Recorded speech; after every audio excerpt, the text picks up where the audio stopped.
A billion-dollar machine that could outrun every fighter on Earth, and yet you'll watch it tear itself apart in the sky.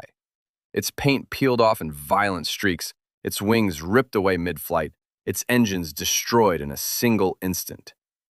Then, on one clear California morning, something happened that killed 2 men and buried this program forever. But the darkest secret isn't American at all. It's the terrifying Soviet giant built to answer it, hiding an embarrassing failure for decades. Stay with me because this story of triumph and disaster ends with a shadow that reached all the way to Moscow. The autumn of 1964. Something rolls onto the test range that looks like it fell straight from space, riding its own shockwave. You are staring at one of the fastest aircraft ever built, a giant designed to outrun any fighter jet alive. It was supposed to become the future of America's striking power. Instead, it became a story of triumph shadowed by disaster.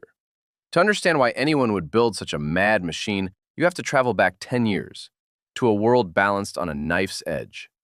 The mid-1950s, tension between the United States and the Soviet Union had climbed to its absolute peak. Both sides fielded strategic bombers that could fly halfway around the planet to strike deep targets inside enemy territory. America had built an all-jet bomber force, and the new B-52 could haul a heavy payload across enormous distances.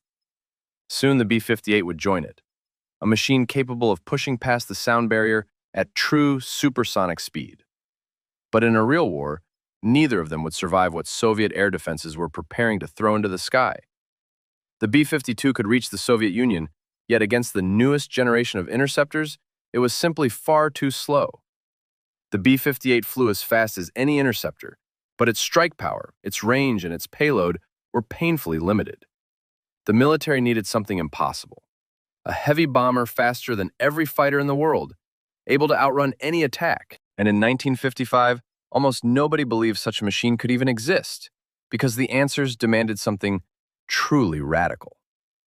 Engineers whispered about nuclear-powered engines, about exotic high-energy fuels burning inside jets to squeeze out unheard-of performance. The most practical idea was stranger still.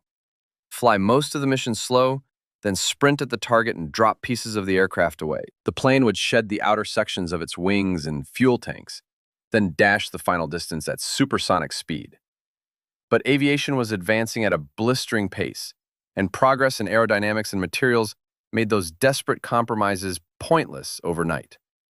A bolder goal emerged, one that seemed absurd. A bomber that stays supersonic across its entire mission, from takeoff to target. So in 1957, the Air Force launched a contest, and the performance demands were almost beyond reach. 3 times faster than the B-52, flying 25,000 feet higher, carrying the same payload across the same crushing range. 2 giants stepped forward, Boeing and North American Aviation. And to nearly everyone, the winner already seemed obvious. Both submitted designs that looked similar on the surface. Thin delta wings tuned for supersonic flight and small forward canards. Boeing was expected to win. They had built the legendary B-52 and countless iconic bombers before it. North American was the underdog, the weaker contender. But deep in their research, their engineers stumbled onto a hidden weapon. An obscure report described a phenomenon called compression lift, a way to turn a shockwave into an unexpected ally. Fly faster than sound, and shockwaves normally roll away from the aircraft, wasted energy trailing uselessly behind you. But redirect that shockwave beneath the wings, and it generates extra lift, letting the plane cruise far more efficiently. The Air Force was stunned, and in 1957 the outsiders seized victory. North American's design was chosen. The new bomber was given a name that matched its ambition. It was called the Valkyrie, designated the B-70. What the engineers built next still seems impossible today. A 260-ton machine that could outrun a fighter jet. 6 afterburning turbojets breathed through a sophisticated intake, tuned to run most efficiently at high supersonic speed. They were so powerful that even if one engine failed, the Valkyrie could hold Mach 3 and finish its mission. But raw thrust was only half the magic. Clever aerodynamics were the true key to that staggering performance.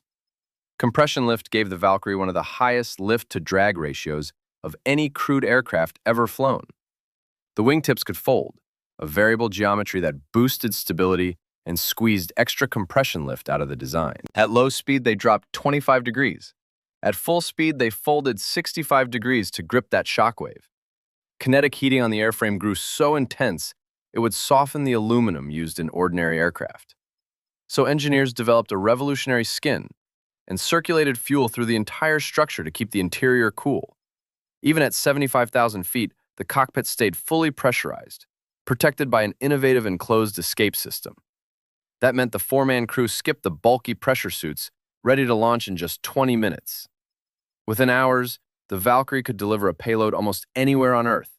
On paper, it was pure perfection. But the sky was preparing a very different welcome for this space-age machine. The first experimental XB-70 prototype was revealed in May 1964, with flight testing meant to begin within months. Soon, a second and third prototype joined it, already taking shape on the assembly line beside it. But from the very start, it was clear this would not go smoothly. The trouble came fast. Ground tests threw up so many technical problems that the first flight slipped back by long, frustrating months. Engineers fought through failure after failure, until finally on the 21st of September, the XB-70 was ready to fly. The moment this otherworldly bomber lifted off the runway, a wave of joy swept across everyone watching. But the celebration didn't last. A hydraulic leak meant the landing gear refused to retract into the fuselage. Then an engine surged violently and had to be shut down in midair. As the prototype came back to land, a brake jammed, a tire burst, and fire erupted on the runway. It seemed the instant one problem was solved, another appeared to take its place. On the 12th of October, the XB-70 broke the sound barrier for the first time, just above Mach 1. It all looked like growing pains. But the faster the Valkyrie flew, the more terrifying the failures became.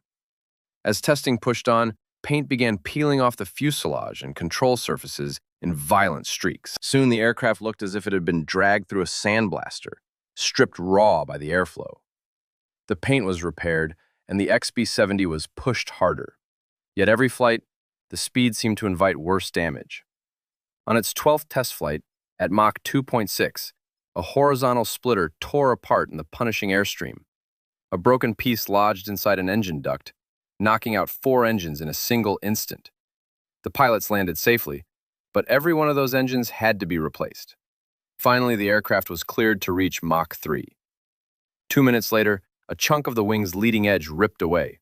Another emergency landing followed. From then on, the first prototype was restricted to speeds no higher than Mach 2.5. Some setbacks are expected when you build something this advanced, but a far larger shadow loomed over the whole program. There was serious doubt the Valkyrie could actually survive Soviet air defenses at all. Surface-to-air missiles, introduced in the mid-1950s, were becoming the most effective way to guard a nation's skies. By the 1960s, the Soviet Union had thousands of them, able to reach targets flying even higher than the XB-70. The arrival of the intercontinental ballistic missile changed everything. Nuclear warheads could now be delivered far faster and far cheaper. In just a handful of years, missile technology had rendered the world's most advanced bomber almost obsolete. Grave questions now hung over the XB-70's entire reason to exist. Engineers scrambled to keep it relevant. They sketched wild ideas, turning the bomber into a missile launcher or an airborne platform to launch spacecraft. They imagined a supersonic aerial tanker, refueling other jets high above the clouds at incredible speed. Stranger still was a proposal to convert the bomber into a Mach 3 supersonic passenger airliner. But every concept proved too far-fetched, and the program was dramatically slashed to just 2 research aircraft. Millions had already been poured in, so the work pressed on. In 1966, NASA joined the Air Force. Together, they used the prototypes to gather priceless research on the mysteries of sustained supersonic flight. By then, the second prototype had proven a far more capable machine than its troubled older sibling. On the 19th of May, 1966, it held Mach 3 for more than 30 unbroken minutes. After nearly a decade of struggle, the Valkyrie had finally become one of the most advanced bombers on Earth. The most ambitious aircraft ever conceived was at last living up to every impossible promise made for it. It was the peak of the entire program, and it was also the calm before a terrible storm. Just weeks later, on the 8th of June, the clear California sky became the setting for tragedy. The second prototype joined 4 other aircraft for a formation flying photo session, wingtips gliding close together. Minutes into the flight, without any warning, one of the trailing jets drifted into the XB-70. That aircraft was instantly torn apart, and the Valkyrie's twin vertical stabilizers were savagely ripped away. For 16 seconds, the crippled Valkyrie flew straight and level, as if nothing at all were wrong. Then, in mere seconds, it rolled and plunged back to the Earth. 2 pilots and a billion-dollar machine were lost. It was a devastating blow. Now NASA and the Air Force had only the far less capable first prototype left. The XB-70 was a miracle of engineering, yet it never once joined America's operational bomber force. Even so, its shadow fell across the entire Cold War in a way few people ever expected. Back in 1955, when the Soviets learned America was building a supersonic long-range bomber, they raced to match it. Their answer became one of the most menacing-looking aircraft ever built, a giant that seemed designed to terrify. But appearances can deceive, and behind that fearsome shape hid an embarrassing failure the Soviets buried for decades. Sometimes an aircraft changes history without ever dropping a single bomb. The Valkyrie proved it, and its echo reached all the way to Moscow.